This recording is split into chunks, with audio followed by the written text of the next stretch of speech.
2024 թվականի սեպտեմբերի 6-ին հարցազրույց է տվել Արմլուր AM կայքին այն մասին, որ երկրում շարունակում է համակարգային կոռուպցիան, երկիրը թաղված է համակարգային կոռուպցիայի մեջ, եւ դա դրսևորվում է սոցիալական, տնտեսական կարգի բոլոր ոլորտներում, այդ թվում նաեւ առողջապահության ոլորտում։ Համակարգային կոռուպցիայի փաստ որպես այդպիսին ներկայացրել են առանձին վերցրած Ռուսկաբանության ազգային կենտրոնում տիրող իրավիճակի մասին եւ ըստ այդմ ներկայացրել են այն փաստերը, որոնց արդյունքում ոչ պատշաճ բժշկական ծառայություն մատուցելու արդյունքում Հայաստանի Հանրապետության օրենքների, կառավարության որոշումների, նախարարի հրամանների կոպիտ ոտնահարման, բուժանորի նկատմամբ չեն իրականացել պատշաճ գործողություններ, չեն իրականացել անվճար բուժօգնություն ստանալու իրավունքի իր իրավունքը, շորթեր են գանձեր են հասկական 720,000 դրամի փող,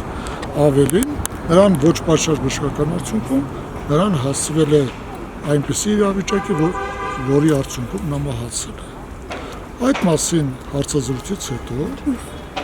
ուղղակի նախկին տնօրենը Նարեկ Մանուկյանը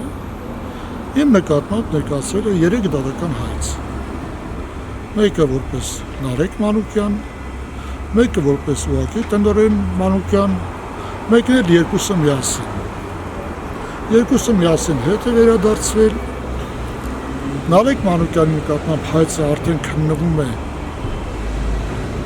հոկտեմբերից մինչև այսօր 6 ամիս, այսօր վերջապես դատաքննությունն ավարտեց, իսկ մյուս հայցը, որը ընդունվել է անցյալ տարվա հոկտեմբերին, հայց ընդունելու մասին դատարանի որոշումը ստացել եմ այս տարվա փետրվարին, բայց առայժմ դատաքննություն չի նշանակված։ Ընդ որում երկու հայցադիմումներներ ունեցել են նույն բովանդակություն, անգամ նույն տառասխալներով։ Կոպի փաստով հայց են ներկայացրել, իսկ որոշել են, որ ինձ պատժեն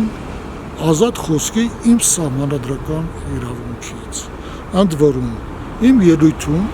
որևէ մի վիրավորական գնահատական, թե Նարեկ Մանուկյանի անձի նկատմամբ չկա, որևէ պատիվն ու արժանապատվությունը ոտնահարող գնահատական չկա ողջ ուղղակի նկատմամբ, ավելին 3 րոպե տևողության շնորհակալական խոսք կա բուժանձնակազմին այլ առիթներով մատուցած ծառայությունների համար, ավելին անվճար գովազդել եմ ուղղակի գործունեությունը, բայց ինձ դատում են նրան, որ արատավորել եմ նրանց գործարար համբավը։ Նոնսենս։ Իմ ելույթը, իմ հարցազրույցը, որ ես տվել եմ, ապացուցվել է Հայաստանի Հանրապետության վարչապետի հանրային ելույթներով, Transparency International միջազգային հակակոռուպցիոն միջազգային կազմակերպության տարեկան հաշվետվություններով, այն մասին, որ երկրում համակարգային կոռուպցիան ճահճացած վիճակում է, այդ մասին Հայաստանի ՔՀԿ-ների հակակոռուպցիոն կոալիցիայի հայտարարություններով, այդ մասին Հայաստանի Հանրապետության հաշվեկնիչ պալատի ստուգումների արդյունքներով ամեն ամի եզրակացություններով, այդ մասին Հայաստանի Հանրապետության վարչապետի վերահսկողական ծառայության կատարած ստուգումներով առողջապահության համակարգում, այդ թվում նաև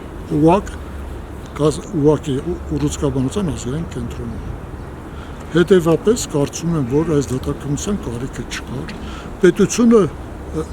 իզուր տեղը հսկայական միջոցներ ծախսեց այս դատաքննությունը իրականացնելու համար, ծանրաբեռնվածությունը դատարանների մեծացավ եւ մանավանդ որ հաշվի առնենք այն հանգամանքը, որ այս փաստերի կապակցությամբ այսօր հայցվորը ուղղակի տնօրենը չէ։ Թե ինչպես պետք է դատարանը հիմա քննի Նարեկ Մանուկյանի հայցը որպես ուղղակի տնօրեն ընդդեմ իմ հայցը, ես չգիտեմ։ Հուսով եմ, որ դատարանը կառաջնորդվի մարդու իրավունքների և ազատությունների մասին կոնվենցիայի 8-րդ և 10-րդ նորմերով, կառաջնորդվի Հայաստանի Հանրապետության վճռաբեկ դատարանի նախադեպային որոշումներով